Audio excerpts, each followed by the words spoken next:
पहला है स्वस्तिकासन, जो कि हमने कल पढ़ लिया था। स्वस्तिकासन नंबर 1, गोमुखासन 2, ठीक है 2 है। वीरासन, वीरासन को देख लीजिए, एक पाँव जगह के पास, दूसरा पाँव को अपने अन्य जगह के नीचे रखने से वीरासन बनता है, ठीक है। ये कुरुमासन है, कछुए वाला, दोनों पाँव को एडी पर गुद्दा को रखकर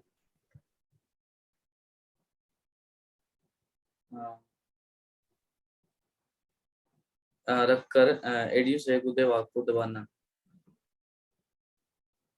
एडियो से गुद्दे को दबाते हुए तथा पाँव के अग्रभाग को बाहर की ओर फैलाकर रहना, इससे योग के जानकर कुरुमासन कहते हैं।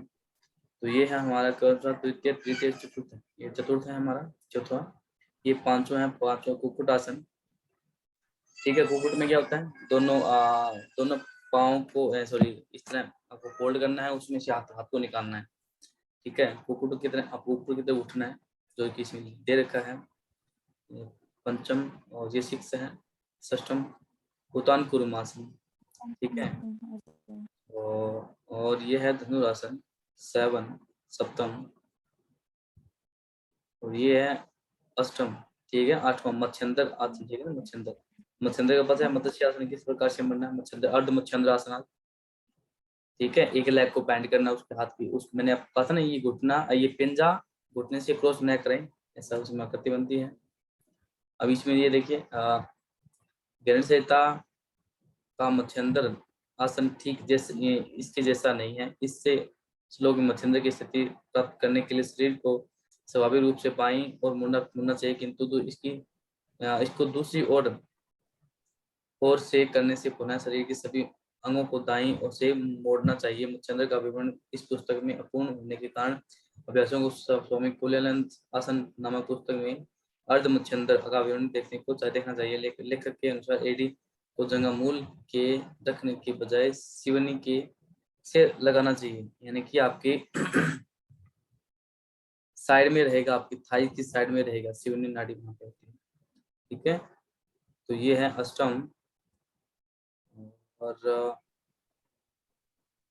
ये पश्चिम उत्तानासन 9वां आपका 9वां है, ये 9वां। और ये 10म यानी कि मयूरासन आपका 10वां है। और कौन सा रह गया मयूरासन के बारे में,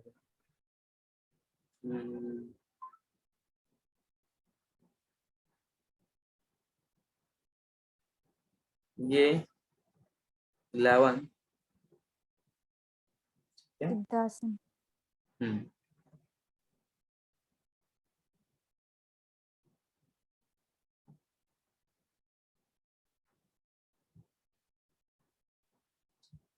अथा पद्मासना 12, 12 या 13 पद्मासन, ठीक है। 13वां ये, और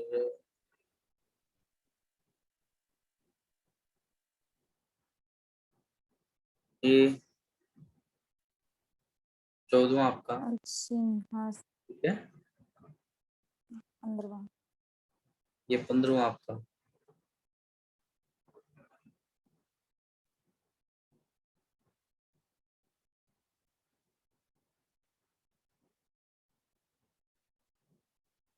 ठीक है। तो इसमें हठयोग पर दीपिका के अंदर 15 आसनों का वर्णन किया गया है, आपको ये ध्यान रखना है, ठीक है। तो 15 आसन हमारे यहाँ पे कंप्लीट हो जाते हैं। किस पे, भद्रासन के ऊपर। भद्रासन के बारे में ये बताया गया है किस प्रकार से भद्रासन होना चाहिए। और देखो भद्रासन वैसे हम कहते हैं बटरफ्लाई के आगे से पकड़ नाक को टच करना। इसमें क्या कहते हैं, दोनों एड़ियों को अंडकोश के नीचे शिवनी के पास में रखे, बाई एडी को शिवनी के वाम भाग में रखें, दाई एडी को शिवनी के दाएं भाग में रखें। क्या दोनों पाँव के अगर भाग को अच्छी प्रकार से पकड़कर स्थिर रखें। और यह सभी अभ्यासों नाश करने वाले भद्रासन करते हैं। सेम वही है, इसमें नाक टच नहीं करना, सिर्फ आगे से अपने पंजों को पकड़ना है, ठीक है। भद्रासन, सभी आसनों के नाम आपको अच्छे से प्रकार से याद हो, आसन के बारे में पता होना चाहिए, आसन कौन सा किस प्रकार से लगेगा, ठीक है। तो अगले श्लोक में देखिए क्या कहता है। इस प्रकार आसन आदि के अभ्यास से थकान दूर हो जाने के बाद उत्तम साधक नाड़ी शुद्धि या मुद्रा आदि प्राण की प्रक्रिया का अभ्यास करता है। तो इसे नाड़ी शुद्धि के लिए और मुद्रा आदि का किस लिए प्रयोग करता है? प्राण की क्रिया को का अभ्यास करता है। प्राण की जो क्रिया है वो ठीक बने रहे। आसन विविध प्रकार की कुंभक मुद्रा आदि क्रियाओं, इसके बाद नाद अनुसंधान, यह हठ योग के अभ्यास का क्रम है। देखिए आसन आसन हमने कर लिया, उसके बाद में कुंभक आ गया यानी कि प्राणायाम आपका आ गया। उसके बाद में क्या है? मुद्राएं और बंद। मुद्रा बंद का वर्णन इसमें क्यों नहीं किया गया? क्योंकि इसका ही एक रूप है, मुद्राओं का ही रूप है, तो बंद का। उसके बाद में क्या है? नाद अनुसंधान। इस प्रकार से चतुरांग योग में स्वात्मानंद सूरी ने दिया था। ब्रह्मचारी मित्राहारी त्यागी योग प्राण अबधा दुहा भवदेशितो नात्र कार्य विचरतु। यानी कि जिसने ब्रह्मचर्य का पालन किया हो, मिताहारी हो, त्यागी हो, योग के प्रति पूर्णतः समर्पित हो, ऐसा साधक एक वर्ष या उससे कुछ अधिक समय में सिद्धि प्राप्त कर लेता है। इस बात में कोई संदेह नहीं है। ठीक है, तो आपको इसमें मतलब कि ब्रह्मचर्य का पालन करना होगा, मिताहारी बनना होगा, त्यागी होगा आपको होना पड़ेगा, लगाव को छोड़ना पड़ेगा, योग के प्रति पूर्णता आपको समर्पित होना पड़ेगा, तभी आप एग्जाम के अंदर क्वालिफाई हो सकते हो। ठीक है, सुसंगत मधुर, इसमें बताया गया भोजन किस प्रकार से हमारा होना चाहिए। सुसंगत यानी कि अच्छा भोजन हमारा होना चाहिए, मधुर होना चाहिए, ज्यादा तीखा मिर्च मसाले वाला नहीं होना चाहिए। सबसे पहले भगवान को समर्पित करना चाहिए। भुजते शिव सप्त यानी कि भगवान को अर्पित करें। अपने पूर्ण आहार का चतुर्थांश कम कम खाया जाए तो उसे मितार कहा गया। अब मितार से आपसे पूछा जा सकता है, आपको वहाँ पे टीचिंग एबिलिटी टेस्ट किया जाता है। जब आप वाइवा देते हो तो आपको वहाँ पे खड़ा किया जाएगा, आपको बोला जाएगा आपको किसी विषय के ऊपर आपको बोलना है, या तो आप इनको ये भी कह सकते हो सर आप हमें विषय दे दीजिए, हम उसको बोल के दिखा देंगे, या फिर आप अपने खुद के विषय के ऊपर बोल सकते हो। तो मिताहार क्या होता है? सुसंगीत और मधुर भोजन होता है। सबसे पहले भोजन भगवान को अर्पित किया जाता है। अपने जो आहार होता है उसमें चतुर्थ भाग कम खाया जाता है, यानी कि चौथा भाग ही खाया जाता है, यानी कि चौथे भाग से आधा खाया जाता है, उसे मितार कहा गया। मान के चलिए सिंपल भाषा में कहा गया है कि आपको जितनी भूख है उससे कम खाना है आपको, वही मितार है। जिससे क्या होगा? कहते हैं जिससा खाए मन वैसा आपका सिस्टम ये बनता है कि ऑटोमेटिक सिस्टम आपका मन डाइवर्ट होता है। जितना अधिक खाओगे उतना सुस्ती ज्यादा चढ़ेगी। इसलिए कहा जाता है कि शाम को कम खाना चाहिए ताकि आप सुबह जल्दी जाग आए। ठीक है, तो मितार के ऊपर आपको लेक्चर याद रख लेना, या फिर कोई भी टॉपिक के ऊपर जिसको आपको अच्छी प्रकार से आपको आता है। टीचिंग एबिलिटी चेक करेंगे आपको किस प्रकार से, किस वे से आप हमें समझा रहे हो।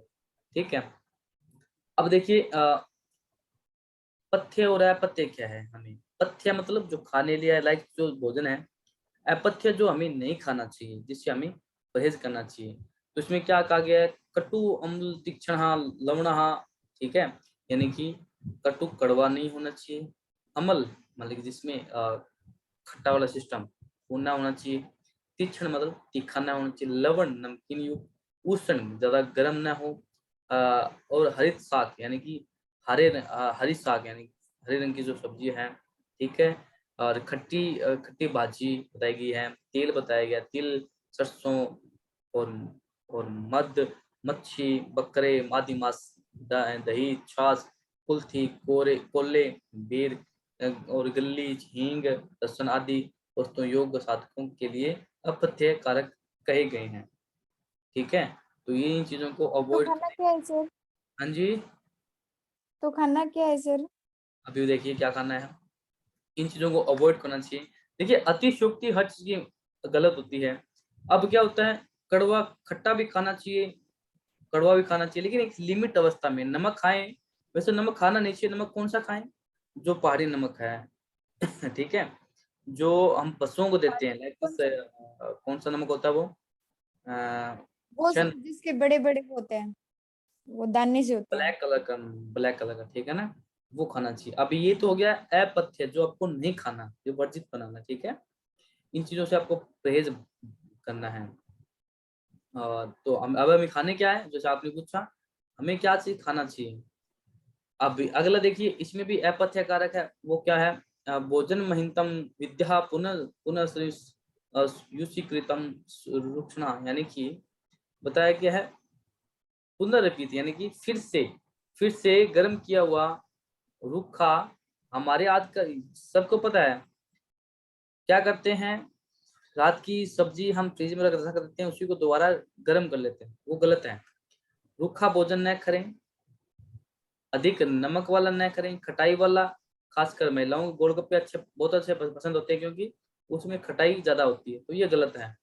अपथ्य कारक या उत्कृष्ट यानी कि शरीर को जो कष्ट देते हैं, ठीक है, उत्कृष्ट या वर्जित शाक युक्त भोजन अहितकारक है। वो आप कौन चीजों से परहेज रखना चाहिए, वो हमें नहीं खाना चाहिए, अतः इन्हें नहीं खाना चाहिए। वही स्त्रीपंथी सेवनाथी मद्रुहा वर्जन मार्चते, यानी कि दो यानी कि योग अभ्यास के प्रारंभ में अग्नि का सेवन, स्त्री का संग और लंबी यात्रा उन्हें छोड़ देनी चाहिए। ठीक है, अब देखिए ये बात इन्होंने क्यों कही है, क्योंकि आपने देखा होगा साधु महात्मा अकेले ही रहते हैं, तो अकेले ही रहना चाहिए। अगर कुछ पाना है, कुछ जानना है, तो अकेले में सबसे अच्छी बात है। योग अभ्यास प्रारंभ करने से अग्नि का सेवन मान के चलिए, छोटा सा एग्जांपल देता हूँ आपको। अगर सर्दी अधिक है तो आप अग्नि का सेवन करते हैं, जिससे क्या होगा, आपके जो अंदर का सेंस ऑर्गन है वो डाउन होते रहेंगे, और हम अपने नेचुरल सर्दी को हम एक्सेप्ट नहीं कर सकते, हम जल्दी से बीमार हो जाएंगे। तो इसी प्रकार से अग्नि का सेवन कम करें, भोजन जैसा है वैसा खाएं। फर्स्ट जो ऑब्जर्व में, जैसे कि पशु पक्षी भोजन करते हैं तो पका के नहीं खाते, सीधा ही खा लेते हैं। फल फ्रूट का भोजन कीजिए, सब्जियों का भोजन कीजिए आप, ठीक है, इस प्रकार से आपको भोजन करना है। स्त्री का संग, क्योंकि जब स्त्री संग होगी तो काम वासना ये अलग अलग चीजों में भटकती रहेगी, तो उन चीजों से दूरी रखें। लंबी यात्रा मतलब कि ऐसा ना हो कि आप कहीं आपको जाना है, फिर आप इतना लंबा चल पड़े कि फिर आपको थकान होती है, ठीक है, फिर आप शरीर में ऑटोमेटिक ये सिस्टम रहता है कि अभी नहीं, अभी बॉडी का रिकवरी होने में टाइम लगता है, तो आपको इस चीज से भी बचना चाहिए।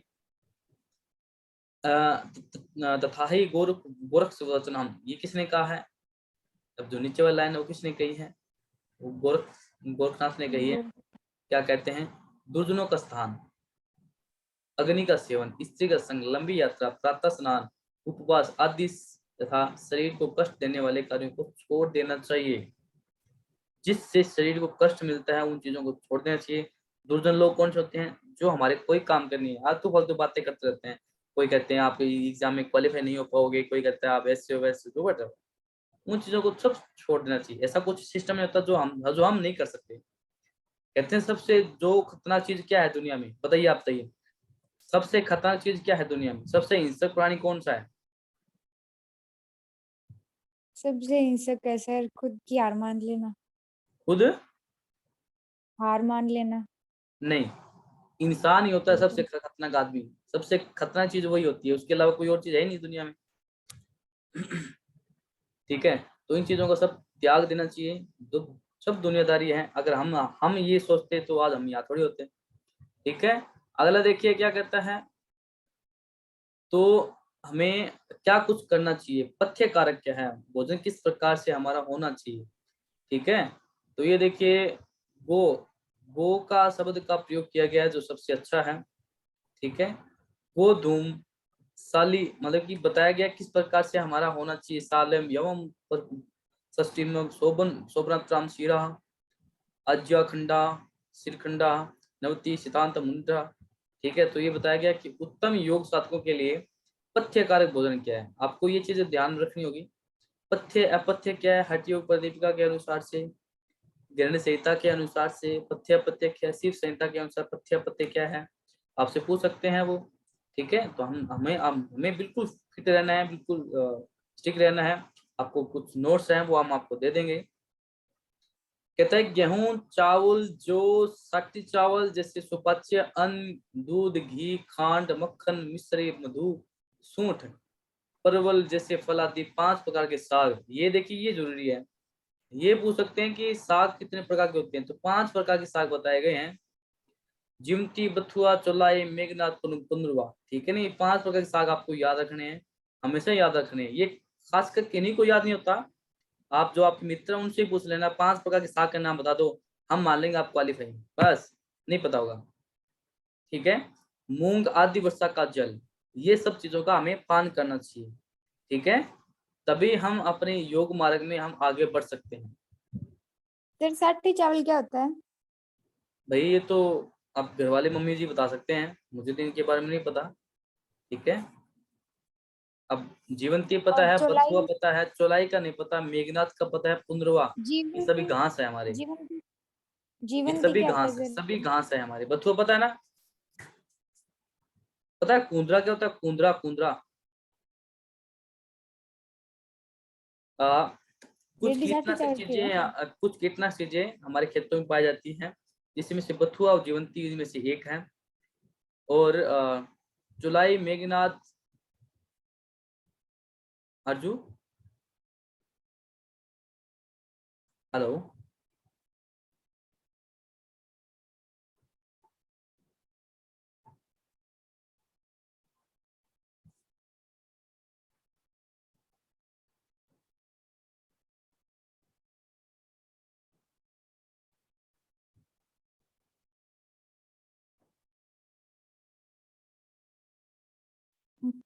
डिस तो कहाँ थे हम लोग?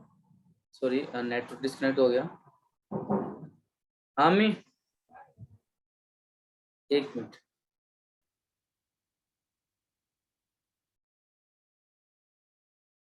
चल डी की क्लास है।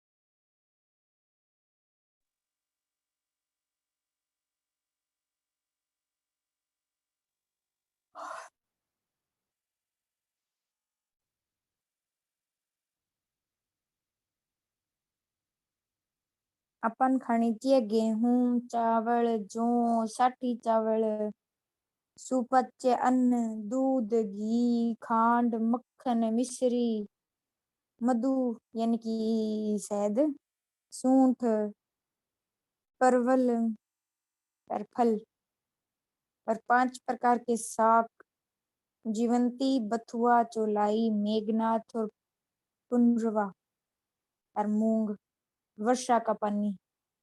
इतनी चीज खानी चाहिए, बाकी बेकार हुआ है।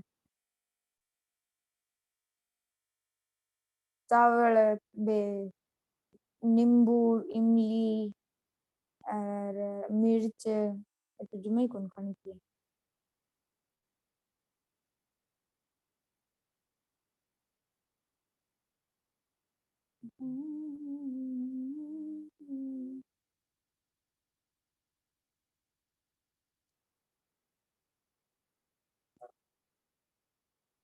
हम्म, 4 बजे में 10 मिनट रह रही है।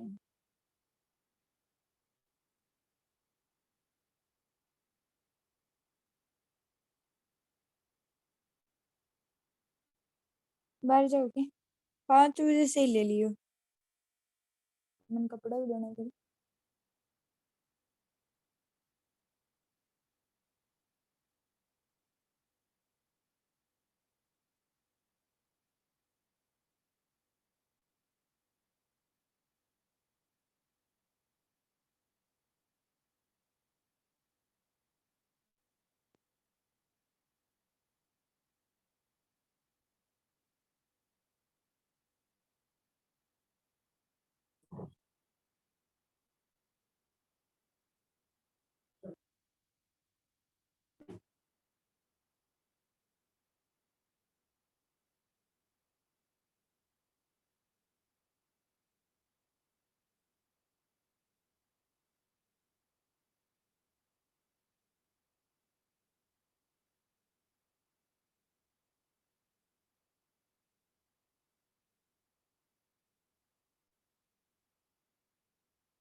अब लगाओ के थे चक्कर पड़े नहीं और टड़ियां मसले पर वो पुरानी हो बेंग ले रहा पड़े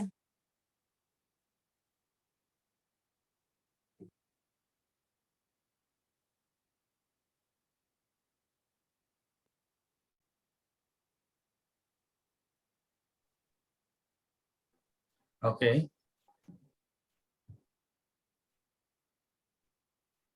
हाँ सर। करें शुरू।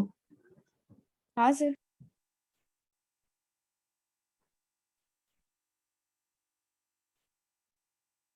रिकॉर्डिंग शुरू हो रही थी, चलिए कोई बात नहीं। तो ऐसा इसमें बताया गया है किस प्रकार से भोजन हमारा होना चाहिए।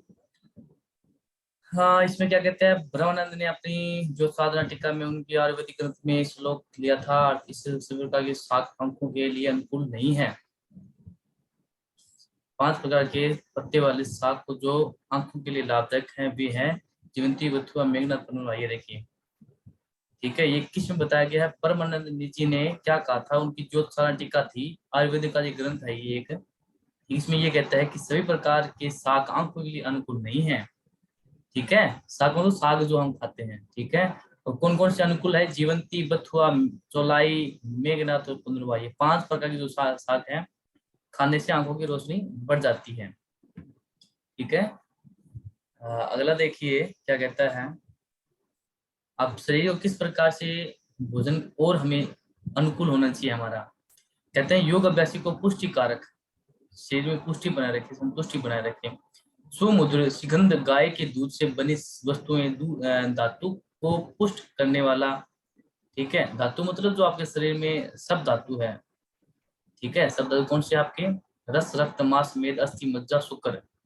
ठीक है, तो ये जो धातु इनको अनुकूल, इनके लिए, इनको एक्टिवेट करने के लिए, इनको इनकी मतलब प्रोटीन को बनाने के लिए, इनको इनको बनाने के लिए जो भोजन अच्छा है वो हमें करना चाहिए, मनो अनुकूल, हमारे मन के अनुकूल होना चाहिए। ऐसा ना हो कि मुझे जैसे कि बताओ सब्जी पसंद नहीं है तो हमसे बैंगन की सब्जी पसंद नहीं है तो हम बैंगन की, हम इच्छा नहीं है खाने के लिए फिर भी खा रहे हैं, तो वो गलत है, इच्छा शरीर के लिए अनुकूल नहीं है, फिर वो भोजन करना चाहिए। ठीक है, अब क्या क्या आगे है, साधक, युवा, वृद्ध, अधिक वृद्ध हो, रोगी हो, दुर्लभ हो, आलस्य से रहित होकर अभ्यास करने से सब रोगों, सब योगों में सिद्धासन प्राप्त करता है। सॉरी, साधक हो, युवा हो, वृद्ध हो, अधिक वृद्ध हो, रोगी हो या दुर्लभ हो, या आलस्य से रहित होकर, इन सब से क्या है, आलस्य से रहित होकर अभ्यास करने से सब योगों में सिद्धता प्राप्त करता है, कि भी इनको योग का अभ्यास करना चाहिए बिल्कुल आलस्य रहित होकर। ठीक है, अलग कहता है अभ्यास करने से ही योग में सिद्धि प्राप्ति हो सकती है, बिना अभ्यास के कोई सिद्धि प्राप्त नहीं कर सकता। योग में सफलता केवल शास्त्र पढ़ने से नहीं मिलती, उसको प्रैक्टिकल करके देखना पड़ता है, तभी तो योग को विषय को एक प्रैक्टिकल रखा गया है। ठीक है, तो अगला देखिए, ना वैष्णव धारणा सिद्ध से कारण न तत्कथा किर्वे किर्वे कर्ण सिद्धते सत्यगत अंतशयमे, यानी कि क्या बताया गया है कि केवल विशेष प्रकार से, न वेश धारणा, यानी कि केवल विशेष प्रकार ये वेशभूषा धारण कर लेने से सफलता का कारण है नहीं बनता, सफलता प्राप्त नहीं होती। न बात करने से, न तत्कथा, यानी कि कथा करने से, बात करने से प्राप्त होता है। क्रिवे कारण सिद्धते, जो फल की प्राप्ति हो किस कारण पे, क्या करने से फल का जो प्राप्ति है का कारण केवल क्या है, सिद्धते यस। सत्यमेव तंत्र संयम नहीं, यानी कि अभ्यास है, इससे कोई संदेह नहीं है, कोई संशय नहीं है। अगला क्या कहता है, पिठानी कुंभिक्षा दीवानी करना चीज, यानी कि पिठानी का अर्थ क्या होता है, किस प्रकार से आसन की जो विधता बताई गई है, किस प्रकार से आसन हमारा होना चाहिए। ठीक है, यानी कि उसकी जो पद्धति आई है, उसकी विधि आई है आसन की, उसका विधि आसन या कुंभक का जो विधि है, या उत्कृष्ट मुद्राओं का जो विधि है, सब हड्डियों के अभ्यास राजयोग में सफल होने तक करने चाहिए। जब तक सफलता नहीं मिलती तब तक इसका प्रयोग करते रहिए। ठीक है, तो इसी प्रकार से हमारा ये जो प्रथम अध्याय है, कौन सा प्रथम अध्याय कौन सा था हमारा, बताइए, आपके लिए टास्क है, आप सभी बताइए, कमेंट कीजिए प्लीज। प्रथम अध्याय हमारा कौन सा है, बताइए बताइए, प्रथम अध्याय कौन सा है? अर्जु, आई ऑडिबल? अर्जु,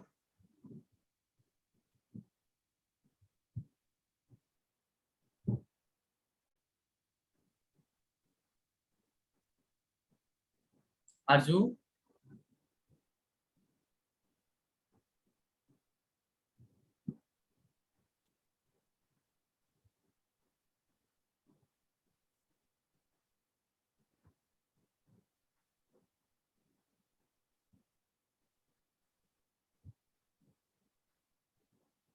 हाँ सर बोलिए। बताइए बताइए, प्रथम अध्याय हमारा कौन सा है? प्रथम अध्याय आसन। हाँ, आसन, ठीक है ना। द्वितीय हमारा अध्याय कौन सा है? द्वितीय नहीं पता सर। द्वितीय है कुंभक प्राणायाम। अब ये देखिए क्या कहते हैं, कहते चले वा चले चितम निश्चलम निश्चले भवेद योगी स्थान गुणा गुणहाम नो प्राप्ति ततो वायुम निरोधते। यानी कि जब वात आपका चलता है तो आपका चित्त भी चलता है, वायु रोक दिया तो आपका चित्त भी रुक जाएगा, ठीक है। तब योगी स्थिरता को प्राप्त होता है, वरना प्राप्त नहीं कर सकता स्थिरता को, ठीक है। तो ये किसकी परिभाषा है? ये है आपके चित्त की, आपकी वायु की, आपके प्राणायाम की, ठीक है। तो इस प्रकार से हम कल बढ़ेंगे इसके बारे में, द्वितीय अध्याय के बारे में। द्वितीय अध्याय किसके बारे में है, क्या चीज है, ठीक है। आपको मैंने बता दिया कुंभक के बारे में है ये द्वितीय अध्याय आपका, ठीक है। कुंभक और प्राणायाम। हाँ, कुंभक हैज प्राणायाम, लेकिन हठयोग प्रदीपिका में और गणेश संहिता में प्राणायाम को कुंभक ही कहा गया है, याद रहेगा आपको। हाँ सर। चलो ठीक है। सर प्रैक्टिकल क्लासेस कब से होंगी हाँ, बता प्रैक्टिकल दीजिए मुझे बता देंगे, चिंता। जल्दी बता देंगे आपको क्लास का क्या रहेगा, ठीक है। सर हाँ सर ठीक है।